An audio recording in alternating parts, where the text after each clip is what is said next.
What's going on, broskies? GG here, coming back at it with another video for you guys. And if you're new here, what's up? Smash that like and subscribe button. We have a good time around here. Today I want to talk to you guys about Maze of Millennia Part 2.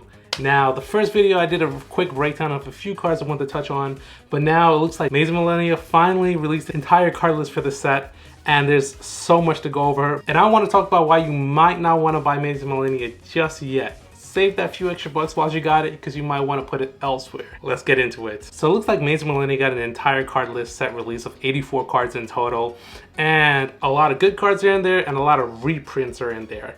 So my number one reason why you might not want to buy Maze of Millennia booster packs or a booster box entirely is because it's mainly support cards and reprints. So if you're expecting to get anything major out of this booster pack, I wouldn't really recommend buying an entire box or even just buying single packs and just trying to go for that look at the draw, pull those cards. You might just be better off taking a look first to see if your deck is even going to be getting any support it really needs from these support cards that's coming out of this set, or if there's any reprints you might want to try to pick up that you couldn't afford before for whatever reason. Now, this set is going to be releasing a lot of support cards and bringing a lot of new cards for decks I would have never even thought about playing.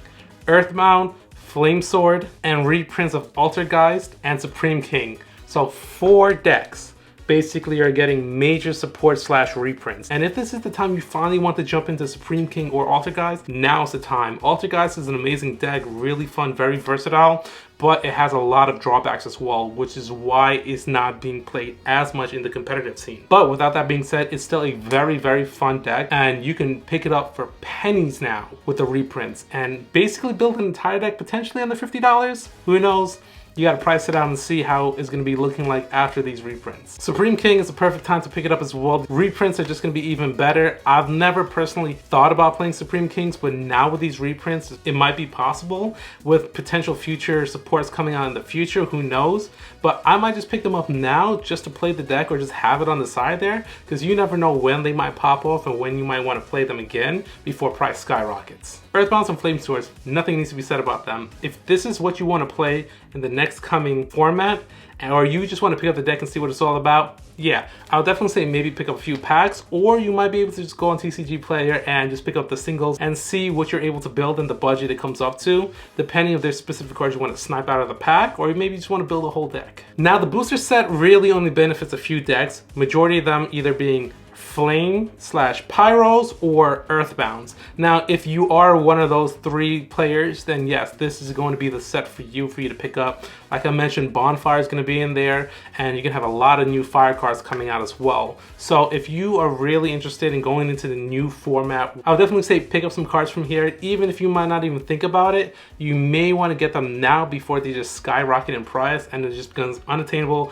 like a lot of Rescue Ways. Speaking of Rescue Ace, I did peep that they actually came out with a lot of reprints of Rescue Ace cards on this list.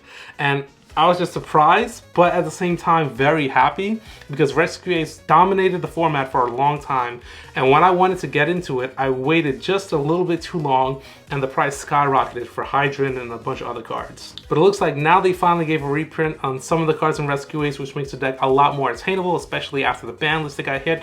So the deck did get nerfed a little bit, but it's still very, very competitive. And if this is what you want to play, it's the perfect time to jump into that deck now, because I don't think it's going to be getting any cheaper anytime soon. Now, the debate is always going for, do you buy booster packs, booster boxes, or singles online? Now, like I mentioned before, it really depends on what you're trying to do with this set. If you're going for fire and pyro supports and you just want a handful of cards out of here, you're better off just buying them online individually. Save the money in the long run, because you don't know what you're going to be pulling from these packs.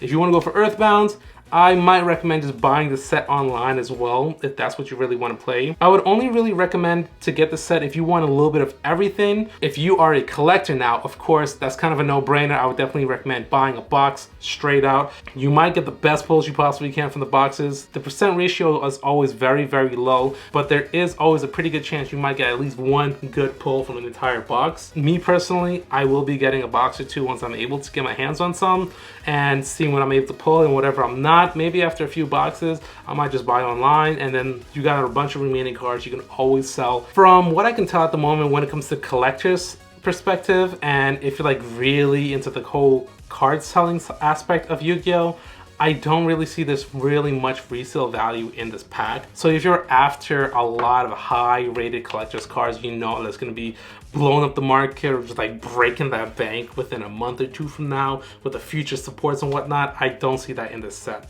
There are other sets I will discuss later on in the video that came out before and will be coming out soon that I would definitely recommend maybe saving your money and going after those sets, because they do hold a higher price tag for a lot of the cards in there. But I don't think this is going to be one of the sets that you'll be going after to drop that money on a whole booster box or two, expecting to pull some crazy pulls out of it and flip it to get some money. On resale value, I feel like it's way too early to really price out Bonfire accurately until we see the card coming out and it actually holds a lot of play. You see what a lot of players are potentially able to run and do with that card with those combos, which I guarantee you're gonna be seeing it in a lot of decks going forward. So there's a pretty good chance there's gonna be a decent price tag. I don't think it might be like breaking the bank like what Sinful Spoils did, but I feel like it may potentially carry a good price tag for a support card because you can splash that into a lot of decks. Now, if you're thinking about investing your money elsewhere and not specifically in the set, whether you're a collector or you just want to get some really good cards, or you just maybe want to buy some boxes and have some fun opening them, I don't blame you. I want to do the same thing. I definitely have some recommendations, starting off with Age of Overlord.